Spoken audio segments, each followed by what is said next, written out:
अस्सलाम वालेकुम, welcome back to चट्टा मीठा। सर्दी का मौसम है, ऐसे मौसम में जो है गर्मा गर्म पराठा मिल जाए और ख़ासकर हरे प्याज के पत्ते का तो क्या कहना है। चलिए रेसिपी स्टार्ट करते हैं। तो फर्स्ट हमने यहाँ पे लिया है स्प्रिंग अनियन यानी हरे प्याज की पत्ती लेना है, जो कि आसानी से अभी मिल जाएगा। सर्दी के मौसम में बहुत आसानी में हर जगह मिल जाता है।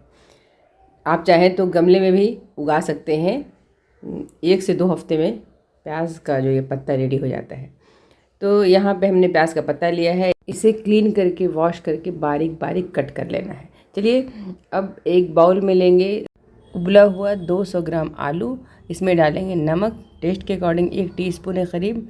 1 टीस्पून डालेंगे धनिया पाउडर, इसमें वैसे ही 1 टीस्पून चाट मसाला डालेंगे, बहुत अच्छा इससे टेस्ट आएगा। और इसमें जाएगा 1 टीस्पून लाल मिर्ची पाउडर, हाफ़ टी स्पून हल्दी पाउडर, इसमें जाएगा लहसुन अदरक का paste half tea spoon. 1 teaspoon जाएगा इसमें अजवाइन। अजवाइन को हमेशा क्रश करके डालिए, इससे बहुत अच्छी खुशबू आती है, फ्लेवर पूरा खिल कर आता है। 1/4 चम्मच डालेंगे इसमें मंगरेला यानी कलौंजी। उसके बाद आलू को अच्छे से मैश कर लेंगे, एकदम फाइन मैश करना है, तभी पराठा बहुत अच्छा बनेगा। तो यहाँ पर आप देख रहे हो बहुत अच्छे से मैश हो गया है। इसमें 2 टीस्पून डालेंगे बेसन, चने की दाल का बेसन डालना है।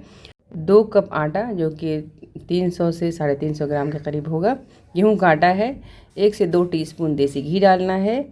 और जो हरे प्याज की पत्ती को हमने बारीक कट करके रखा है, ये सारा डाल देंगे, बस 1 मुट्ठी बचा के रखेंगे। ये हाफ़ केजी के करीब है प्याज की पत्ती, हरे प्याज की पत्ती स्प्रिंग अनियन, अब इतना हमने रख लिया है। और वैसे ही 1 मुट्ठी डालेंगे बारीक कट किया हुआ हरा धनिया। अब अच्छी तरह से पहले मिक्स करेंगे, पानी नहीं, बिल्कुल नहीं डालना भी है, अच्छी तरह से मिक्स करना है, क्योंकि इसमें एक तो आलू है और प्याज की पत्ती में भी काफ़ी पानी होता है। तो अच्छी तरह से पहले मिक्स करेंगे। आप देख रहे हो ये करीब करीब लग रहा है कि आधा आटा गूंद गया है। बस अब थोड़ा थोड़ा पानी डालेंगे ताकि गीला नहीं हो, गीला हो जाएगा तो इसको बेलना मुश्किल होगा। इसका टाइट सा डो बनाना है, क्योंकि जब रेस्ट के लिए हम छोड़ेंगे तो ये थोड़ा पानी छोड़ेगा, क्योंकि प्याज की पत्ती गई हुई है। तो आधे 1 घंटे के लिए कम से कम 10 मिनट के लिए ज़रूर छोड़िएगा। तो आप देख रहे हो बहुत अच्छे से आटा सेट हो गया है। तो यहाँ पे लोई लेंगे, जितना चपाती इतना लेना है, और लेकर डायरेक्ट आप ऐसे ही चपाती जैसे बेल लीजिए, बेल करके पराठा सेक लीजिए, या फिर आप चाहें तो फोल्ड करके पराठा बना सकते हो। तो यहाँ पे मैं आपको 2 तरह से बता रही हूँ कैसे आप बना सकते हो। लच्छेदार पराठा बनेगा और बहुत ही करारा बनेगा। तो बस चपाती की तरह बेलना है, इसके ऊपर तेल या घी लगाना है। जो प्याज की पत्ती हमने बचा के रखी है थोड़ा सा डालेंगे और डाल के इस तरह से फोल्ड करेंगे, तो ये बिल्कुल लच्छेदार पराठा हो जाएगा, रिंग पराठा जैसा। इस तरह से आसानी से फोल्ड हो जाएगा, प्लेट जैसा बना देना है। अब इसको राउंड राउंड घुमा देना है। थोड़ी सी मेहनत होती है, लेकिन पराठा बहुत ही करारा बनेगा इस तरह से।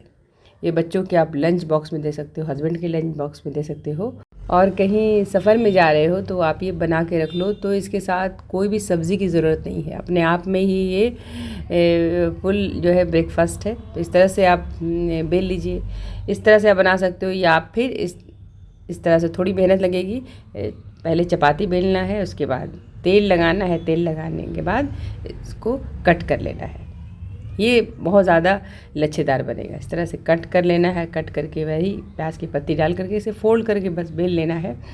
तो जैसे भी आप इसको बेल लीजिए, बेल करके बस तवा गरम करना है। गरम गरम तवे पे ही पराठा सेकेंगे, तभी पराठा जो है सॉफ्ट नरम बनता है। अगर ठंडे तवे पे आप डाल दोगे पराठा तो पराठा जो है कड़क सा बनता है। तो यहाँ पे 2 तरह से मैंने पराठा बता दिया बेलने के लिए। यहाँ पे तवा हमने गरम किया है, गरम तवे पे इस तरह से तेल थोड़ा डालना है, डाल करके तेल या घी जैसे भी आप चाहें आप सेक लीजिए। बिना तेल के भी आप चाहें तो बिना तेल के भी बना सकते हो, बाद में ऊपर में बटर लगा लीजिए या घी लगा लीजिए। इसको हरी चटनी या सूजी का हलवा या फिर अचार के साथ खाइए, बहुत ही अच्छा लगता है। दही के साथ भी आप खा सकते हो गर्मा गर्म पराठा। तो ये करारा सा प्याज के पत्ते के पराठे की रेसिपी कैसी लगी? रेसिपी अच्छी लगी है तो लाइक शेयर ज़रूर कीजिएगा। चैनल पे हमारे नए हैं तो चैनल को सब्सक्राइब करना बिल्कुल ना भूलिएगा। और ये हरे प्याज के पत्ते का पराठा ज़रूर ट्राई कीजिएगा। खूब सारा ख्याल रखिए। अल्लाह हाफिज़।